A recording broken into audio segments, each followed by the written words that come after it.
Most people don't lose their peace because of big disasters. They lose it over tiny, foolish, everyday things. A careless comment, a delayed message, a rude stranger, a moment of inconvenience that somehow ruins the entire mood of the day. And here's the truth, very few people ever notice. Only truly observant people will realize the most important thing in this video. Only smart people realize that it is the little things that destroy the greatest peace. Stoic philosophy teaches something radically simple. Nothing has the power to anger you unless you hand it your mind. Not events, not people, only your interpretation of them. Today, we'll explore a deeper way to live, a way that lets you rise above petty irritation, detach from pointless chaos, and respond with strength instead of impulse. If you're ready to stop getting angry at stupid things and reclaim your inner calm, stay with me. This might be the shift you've been needing.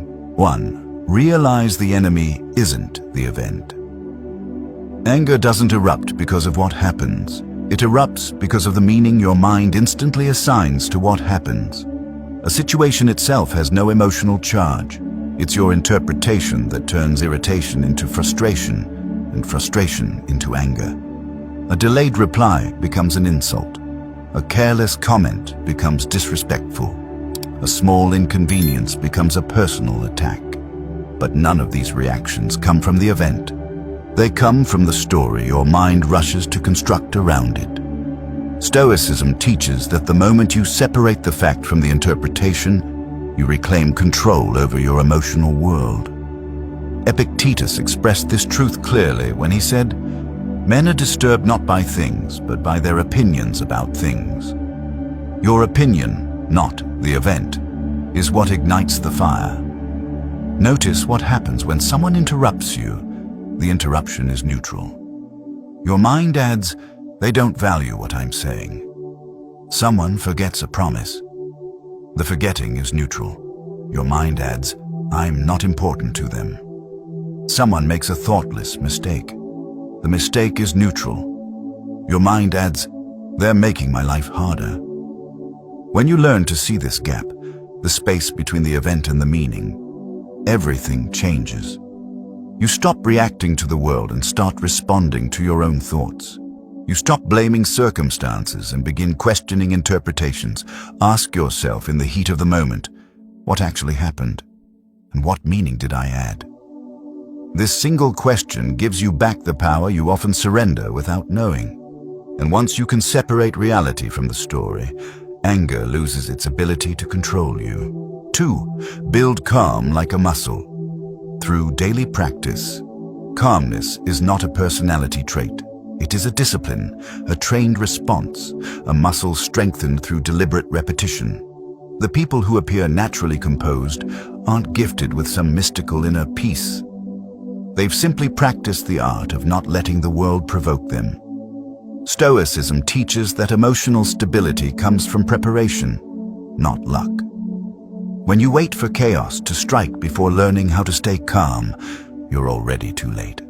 But when you train your mind every day, even in peaceful moments, irritation loses its grip on you. Marcus Aurelius began his mornings reminding himself that he would meet people who are impatient, ungrateful, reckless, or ignorant. Not to judge them, but to prepare his own mind. It was his way of saying, "I will not be surprised by the predictable." Practice works the same way. A few minutes of intentional breathing trains your nervous system to settle instead of react. Short moments of silence teach your mind to pause instead of explode. Cold exposure teaches your body to sit with discomfort without panicking. Journaling teaches your thoughts to organize themselves before emotion takes over. Each ritual is tiny, but together they turn calmness into your default setting. Think about the difference it makes. When your mind has practiced stillness, the rude comment doesn't sting. The thoughtless action doesn't destabilize you. The person acting foolishly doesn't pull you into their chaos. Your mind has already rehearsed the pause, the breath, the clarity. This is the kind of power you can build. Not by hoping life becomes easier, but by becoming stronger than whatever life sends your way. Calmness is trained the same way strength is, through small, consistent stress that builds resilience over time. Begin with a simple commitment. Set aside a moment each morning to anchor yourself before the world touches you. Slow breathing, a clear intention, a brief mental rehearsal. You don't wait for a storm to learn how to stand. You learn to stand so no storm can move you. 3. Identify the triggers that own you. You can't master your anger if you don't understand what actually ignites it. Every person has emotional pressure points. Small, predictable triggers that instantly hijack their reactions. And the truth is, these triggers reveal more about you than about the world around you. A slow reply might not bother one person, but completely set off another. An offhand joke might feel harmless to one, yet deeply irritating to someone else. A careless mistake may be brushed aside by one individual, but seen as an unforgivable offense by another. The trigger is never universal. It's personal. It belongs to you. Stoicism teaches that emotional mastery begins with awareness. Before you can control your reactions, you must first understand what your mind fears, craves, or interprets as a threat. Sometimes that threat is disrespect. Sometimes it's loss of control. Sometimes it's the feeling of being ignored or undervalued. The trigger isn't the action. It's the meaning tied to it. Examine your patterns. Which moments consistently irritate you? Is it when someone interrupts you, when people waste your time, when others act in ways you consider careless or foolish? Or when you feel unseen, dismissed, or not taken seriously? These patterns are not random. They are emotional fingerprints. They reveal what your mind is trying to protect. Here's the deeper insight.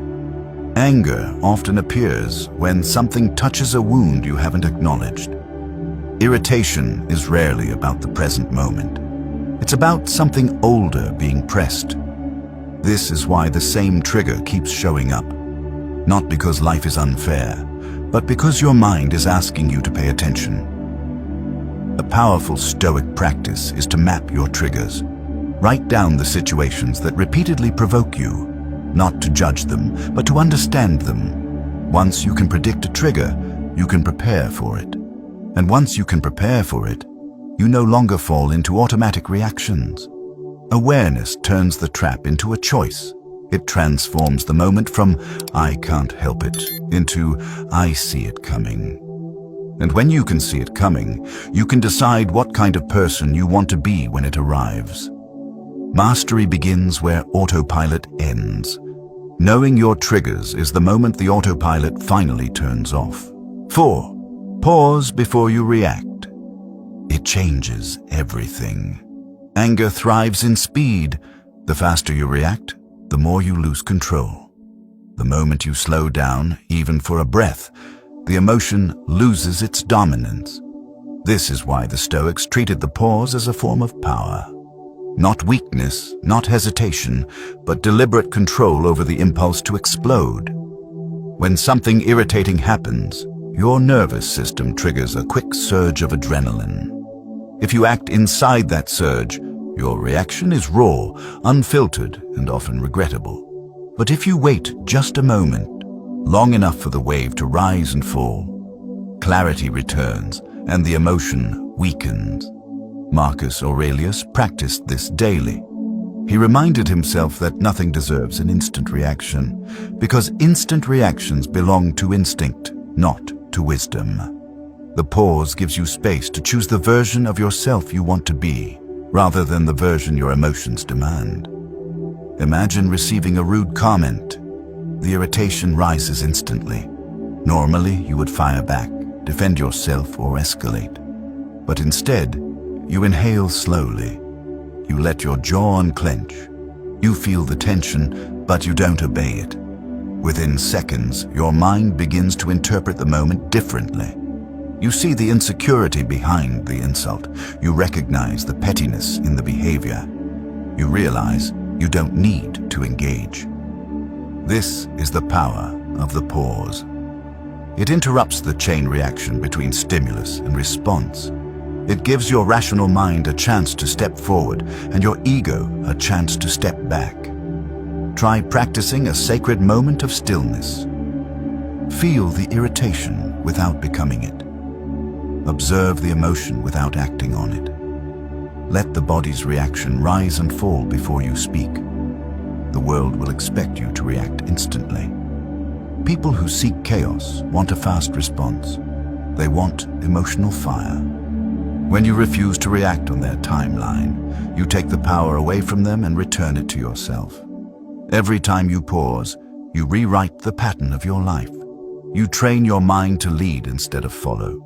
You stop being a victim of sudden emotion and begin becoming someone others cannot easily provoke. The pause doesn't make you passive, it makes you precise.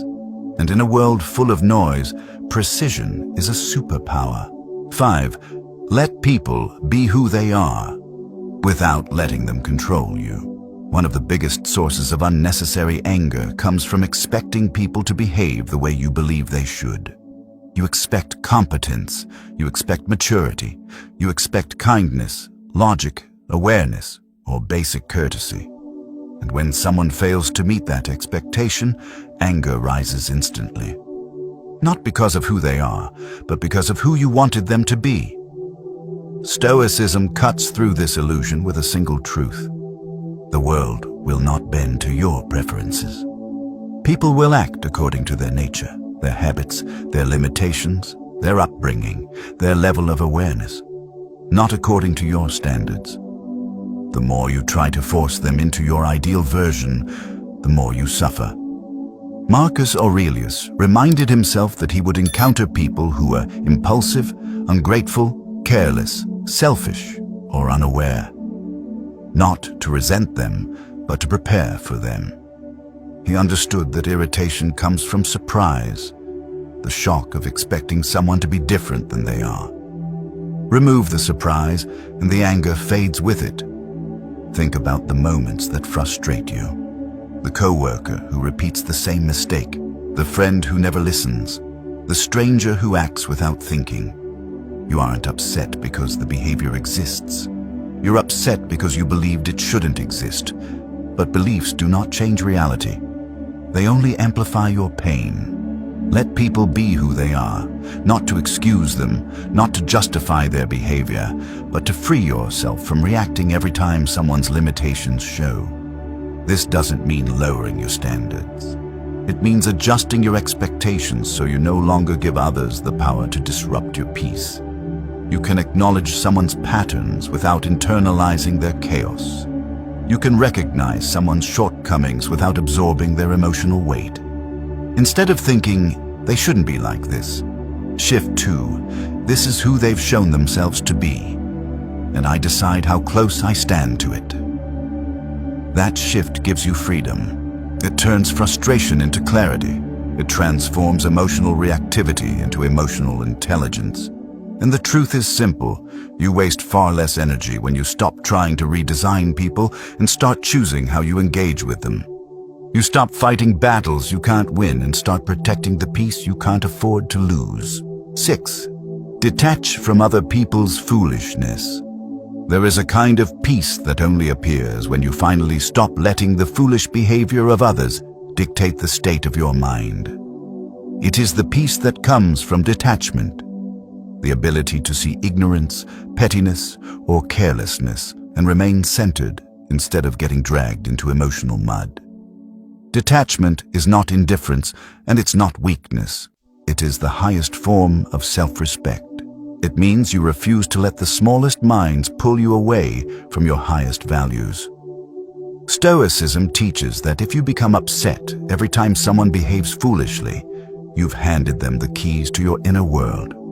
You've allowed them to rent space in your mind without paying any price. And once you allow that, you become reactive, unstable, and controlled by things that don't deserve your attention.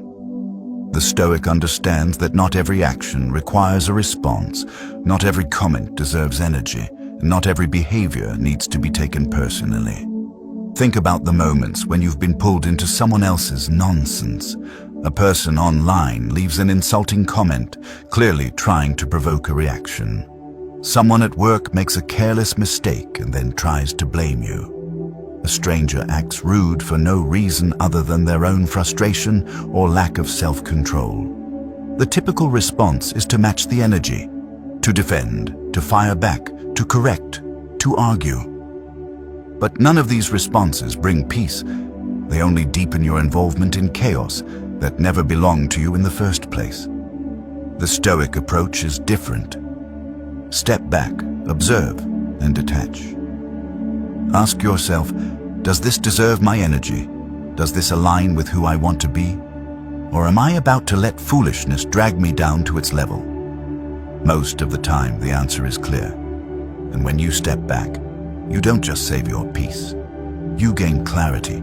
You see the situation as it is, rather than through the narrow lens of emotional reaction. Seneca warned that we suffer more from our imagination than from reality. That includes our imagination about people's intentions. Often, we assume malice where there is only incompetence. We assume disrespect where there is only impatience. We assume attack where there is only someone acting from their own stress, fear, or ignorance. Detachment means not making their behavior about you. It means acknowledging their flaw without absorbing it. Imagine someone raises their voice and tries to provoke you. Instead of reacting, you mentally step back and observe. This isn't about me. This is about their inability to regulate themselves. You separate their chaos from your identity, and suddenly the intensity of the moment softens. The emotional bite disappears. You see clearly, and clarity is freedom.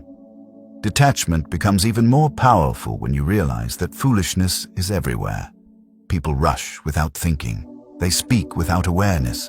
They blame to protect their ego. They argue not to understand, but to win. They react emotionally because they've never learned how to do anything else.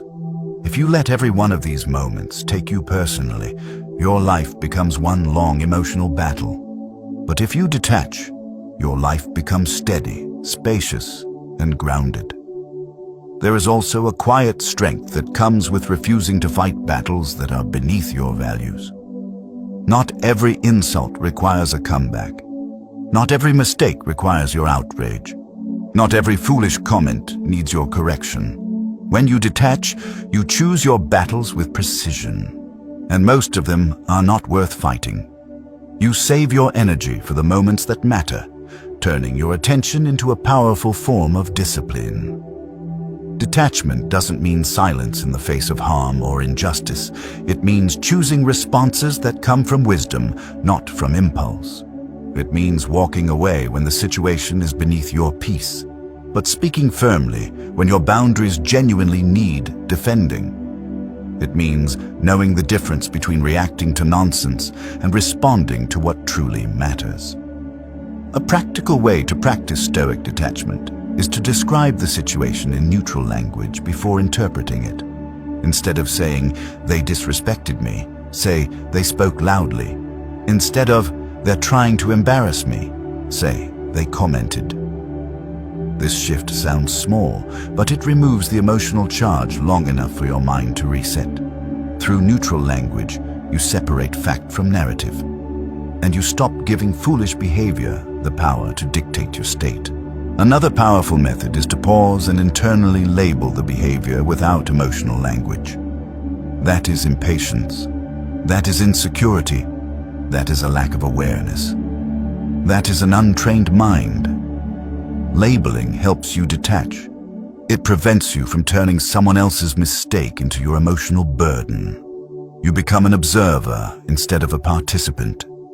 Think of yourself as a traveler passing through a crowded street. You don't take every noise personally. You don't get angry at every interruption. You simply walk with direction and clarity. Detachment gives you this same posture in life. It allows you to move through the world without being constantly pulled off your path. Here is the truth most people never realize. Foolishness is not your responsibility. You didn't create it. You can't fix it, and you're not obligated to respond to it. Detachment frees you from the fantasy that you must correct everyone or absorb everything. It reminds you that the only mind you truly control is your own. To detach is to choose mastery over chaos. It is to say, I refuse to drown in someone else's storm. It is to walk away from situations that steal your peace. It is to keep your dignity when others lose theirs, and the more you detach, the more powerful you become, not because you dominate others, but because you refuse to be dominated by the worst parts of them. 7. Choose the Stoic response. Wisdom over emotion. There comes a moment in every conflict, irritation, or confrontation when you face a fork in the road. One path is the familiar one. The emotional reaction, the sharp tone, the defensive argument, the sarcastic comeback, the tightening of the chest, the quickening of the breath, the impulse to strike back in the same energy you just received. This path feels satisfying for a moment, but it always leaves a trail of regret, tension, and emotional exhaustion. The other path, the Stoic path, is quieter, calmer. It does not look dramatic or impressive. It doesn't feed the ego, and it won't win you applause. But it is the path that leads to a deeper kind of strength. The strength of choosing who you are, no matter what the world throws at you. Stoicism teaches that every moment offers a choice, not between right and wrong, but between reaction and response. Reaction is automatic. Response is deliberate. Reaction is driven by emotion. Response is guided by values. Reaction keeps you trapped in the same cycles. Response breaks the cycle completely. The Stoics believed that the highest form of power is control over your own mind. Not control over others, not control over outcomes, but control over how you show up in the face of difficulty. That is what separates a wise person from an impulsive one. So what does a Stoic response look like?